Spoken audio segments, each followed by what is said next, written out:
Good morning friends myself CNN Singh Rajput and friends आज हम discuss करने जा रहे हैं बहुत ही इंपॉर्टेंट टॉपिक हम डिस्कस करने जा रहे हैं फ्रेंड्स।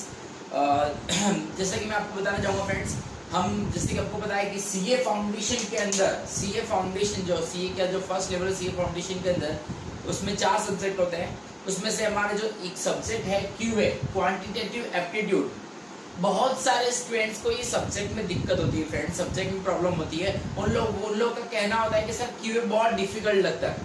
तो मैं आपसे पूछना चाहूंगा फ्रेंड्स कि QA डिफिकल्ट लगता है या QA में से कुछ चैप्टर ऐसे जो आपको डिफिकल्ट लगते हैं। तो बहुत सारे स्टूडेंट्स की प्रॉब्लम होती है, सर बाकी सारे सब्जेक्ट हम कर लेते हैं लेकिन QA हमसे ठीक से प्रिपेयर नहीं हो पाता। तो फ्रेंड्स आज के वीडियो में हम यही डिस्कस करेंगे कि QA को किस तरीके से हम QA के अंदर अच्छा स्कोर कर सकते हैं। मतलब सिर्फ पास होने की बात नहीं कर सकता फ्रेंड, अगर हम स्ट्रेटेजी से काम करें, प्लानिंग से काम करें तो QA बहुत ही इजी सब्जेक्ट लगेगा आपको और आप बहुत ही अच्छा स्कोर कर पाएंगे QA के अंदर।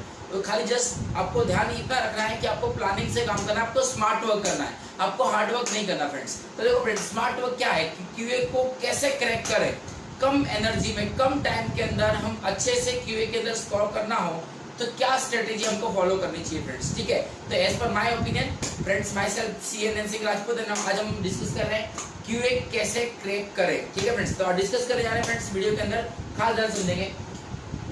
हमारा टॉपिक का नाम है friends how to crack QA subject in CA foundation exams. ठीक है, तो जैसे कि पता है आपको फ्रेंड्स, सबसे पहले बात करते हैं QA मतलब क्वांटिटेटिव एप्टीट्यूड फ्रेंड्स। ये आपको पता है 100 मार्क्स का होता है और हमको पता है ये फुल्ली MCQ होते हैं, फुल्ली MCQ होता है और 2 आवर्स, इस 2 आवर्स हमको इस पेपर को सॉल्व करने को मिलते हैं। मतलब 120 मिनट्स के अंदर आपको 100 MCQ क्वेश्चन को 100 MCQ सॉल्व करने होते हैं फ्रेंड्स। ठीक है, तो बात करते हैं फ्रेंड्स, देखिए ध्यान से QA कैसे क्लियर करें। तो सबसे पहले बात हम बात करेंगे कि QA is divided into 3 parts. QA जो सब्जेक्ट है उसको 3 पार्ट में डिवाइडेड होता है। वो first maths, second stats and third logical reasoning friends. First maths, second state and third logical reasoning. Okay, से आपको बताया कि भाई मैथ्स जो होता है वो 40 मार्क्स का होता है फ्रेंड्स, स्टैटिस्टिक्स भी कितने मार्क्स का होता है 40 मार्क्स का होता है और थर्ड लॉजिकल रीजनिंग कितने मार्क्स का होता है फ्रेंड्स 20 मार्क्स का होता है।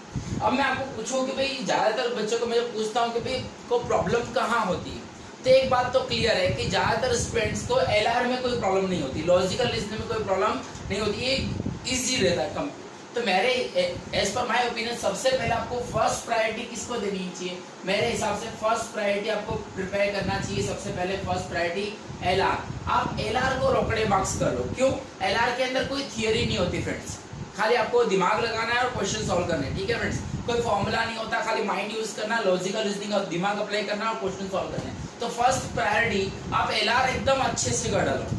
अगर LR के 20 मार्क्स आपके रोकड़े हो गए तो जंग जीत गए फ्रेंड्स। ठीक है, तो सबसे पहले फर्स्ट प्रायोरिटी आपको क्या करना है, LR ज्यादातर बच्चों को कोई दिक्कत नहीं होती है LR के अंदर, तो आप LR एकदम अच्छे से कर डालो।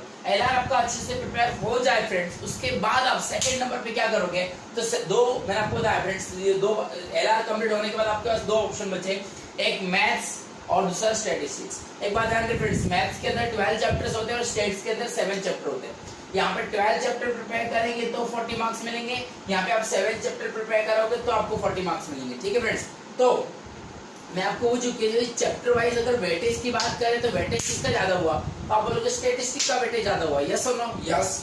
अब बात करते हैं फ्रेंड्स, और दूसरी बात फ्रेंड्स, स्टेट्स जो है आपने कहीं ना कहीं 11-12 में पढ़ा हुआ है। अगर आपने 11-12 में स्टेट्स पढ़ा है तो स्टेट्स आपके लिए कंपैरेटिवली इजी हो जाएगा as compare to maths.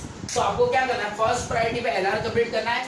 LR जैसे आपका कंप्लीट हो जाता है उसके बाद सेकंड प्रायोरिटी पे आपको क्या करना है फ्रेंड्स, स्टेट्स प्रिपेयर करना है, स्टेट्स एकदम अच्छे से करना है। अब दूसरी बात क्या होगा फ्रेंड्स कि जो मैथ्स के लिए आपको ज्यादा प्रैक्टिस करनी पड़ती है, स्टेट्स के लिए आपको ज्यादा प्रैक्टिस करने की जरूरत नहीं होती फ्रेंड्स। मैं आपको बोलूं स्टेट्स में अगर स्टेट्स आपको एकदम अच्छे से प्रिपेयर करना है तो आपको सिर्फ 2 चीज पता होनी चाहिए, एक तो स्टेट्स की जो भी थियरी होती है वो आपको क्लियर होनी चाहिए और दूसरा formulas.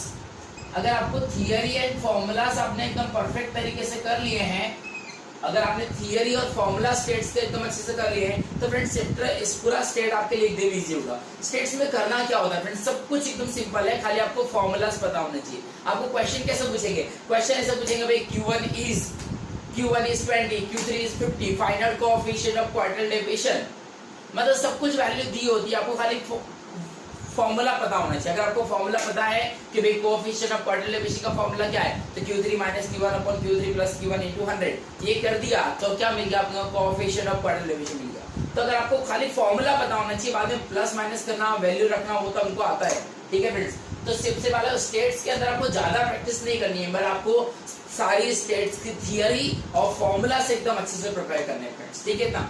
Sir theory and formulas कहाँ से प्रिपेयर करें, तो जो भी आपको जो भी आपको नोट्स लिखाते हैं वो एकदम अच्छे से प्रिपेयर कर लो। उसके बाद आप देखोगे जितने भी थियरी फॉर्मूलाज आपको आईसीएम मॉड्यूल के अंदर भी दी हुई है वो सब भी आप अच्छे से कर लो।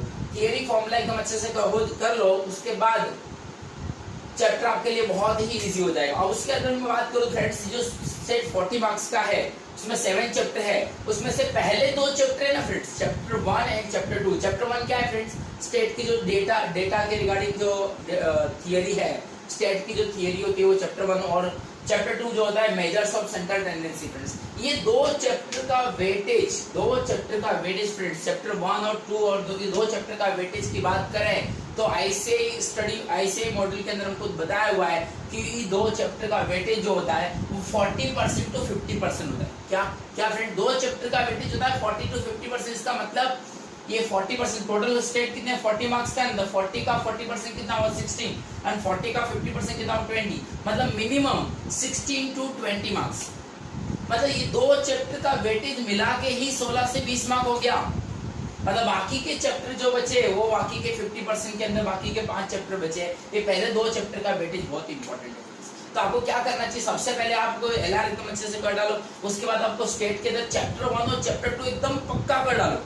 इसमें आपको कोई कंफ्यूजन नहीं होना चाहिए, एकदम 100% अच्छे से कर लो। ये 2 चैप्टर भी आप ढंग से कर लेते हो फ्रेंड्स, तो आपको समझो 16 से 20 मार्क यहाँ पे 20 मार्क यहाँ पे मिले, 16 मार्क्स भी अगर पकड़ लेते हैं 16 मार्क्स भी यहाँ पे हो गए तो 36 मार्क्स तो यही हो गए। और बाकी खाली अभी करा क्या है, खाली एलआर किया और स्टेट के 2 चैप्टर किए।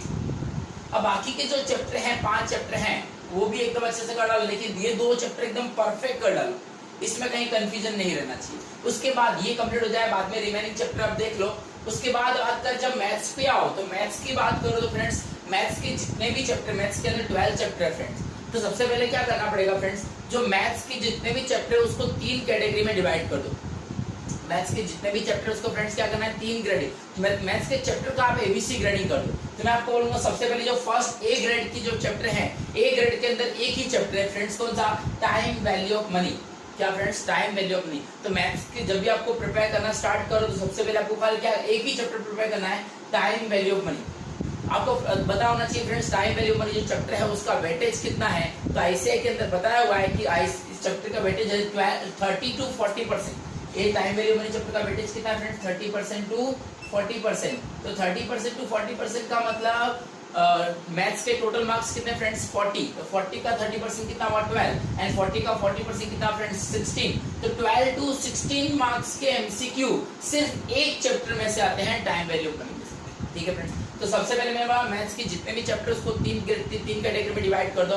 First category A time value money एकदम अच्छे से कर दो, इसमें एक भी क्वेश्चन ऐसा नहीं होना चाहिए जो आपको ना आता हो। दूसरा सेकंड कैटेगरी के अंदर 4 chapter friends, AP GP, permutation combination, equation, set function, relation. तो ये सारे चैप्टर फ्रेंड्स मैं आपको बोलूं ना, हर एक चैप्टर का वेटेज अप्रोक्सीमेटली 3 टू 4 मार्क्स है। हर एक चैप्टर जो है 3 टू 4 मार्क्स कर रहे हैं, ठीक है। और बाकी के और जो ऑल रिमेनिंग जितने भी चैप्टर है वो सब चैप्टर हो गए फ्रेंड्स। तो अगर हम इस तरह से सिस्टमेटिक तरीके से प्लानिंग करें, मैं आपको बोला आपको कुछ नहीं करा, आपने एलआर अच्छे से कर लिए 20 मार्क के, और आपने 2 चैप्टर भी ढंग से कर लिए 16 मार्क के, 36 मार्क, और ये एक चैप्टर भी कर लिया 12 मार्क्स वाला मिनिमम मार्क्स मानते हैं, तो 36 और 12 48 मार्क्स तो यही हो गए। तो मतलब पास होने की तो कोई बात ही नहीं, पास तो आप ये 3 चीज करने से ही हो जाओगे, पर हमको खाली पास नहीं होना, हमको अच्छे स्कोर करना है। तो आपको मैं बोला इस तरह से आप प्लानिंग से काम करो, स्ट्रेटेजी बना के काम करो, तो चैप्टर आपके लिए बहुत अच्छा होगा। जो भी इंपॉर्टेंट चैप्टर है उसमें आप सब कुछ कर डालो, जो जितने भी आपके पास सोर्स हो मटेरियल, जितने भी मटेरियल हो, मैं आपको बोलूँ पीछे अभी पिछले जितने भी टाइम के एमटीपी हो, आरटीपी हो, जितने भी हो आपके पास सब कुछ सोल्व कर डालो फ्रेंड्स, ठीक है। और जो बी कैटेगरी और सी कैटेगरी उसमें कंपैरेटिवली कम मेहनत करो, लेकिन उसमें कॉन्सेप्चुअल क्लैरिटी होनी चाहिए फ्रेंड्स, आपकी कॉन्सेप्ट एकदम क्लियर होना चाहिए। अगर आपके कॉन्सेप्ट क्लियर है तो no one can stop you friends, ठीक है। क्लियर है फ्रेंड्स, इस तरह से आप पढ़ाई करना स्टार्ट करो, ओके।